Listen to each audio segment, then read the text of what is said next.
10 બેઠક માટે 42 ઉમેદવારોએ ફોર્મ ભર્યા હતા. જનરલ કેટેગરીના 8, રિઝર્વ અને કોર્પોરેટ કેટેગરી માટે એક સભ્ય માટે ચૂંટણી યોજાશે. 1300થી વધુ મતદારો હવે ઉદ્યોગ પ્રતિનિધિ મંડળનું ભાવિ નક્કી કરશે. ગત વર્ષે મેદાનમાં આવેલા વિકાસ પેનલે ચૂંટણી જંગ રોચક બનાવી છે.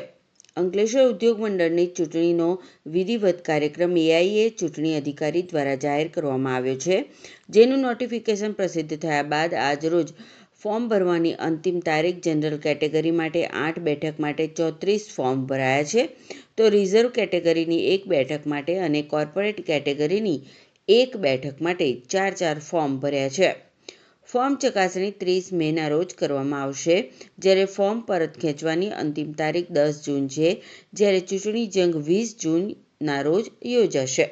સવારે મતદાન અને સાંજે મતગણતરી કરવામાં આવશે. વિકાસ પેનલ હાલ એઆઈએના 7 સભ્ય સંખ્યા સાથે વિપક્ષમાં છે, તો સત્તાપક્ષ સહયોગ પેનલ પાસે 13 સભ્યબળ છે અને 10 માટે ચૂંટણી યોજાઈ રહી છે.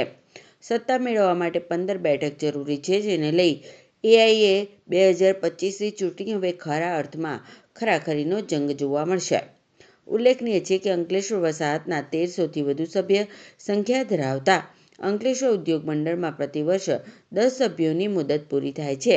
30 મેનેજિંગ કમિટીના સભ્યો ધરાવતા ઉદ્યોગ મંડળની આગામી 20મી જૂનના રોજ ચૂંટણી યોજવામાં આવનાર છે, ત્યારે પરિવર્તન વર્ષ તરીકે જોતા હાલ ચાલુ વર્ષે એઆઈએની ચૂંટણીના કંઈક નવા જૂની થાય તો નવાઈ નહીં.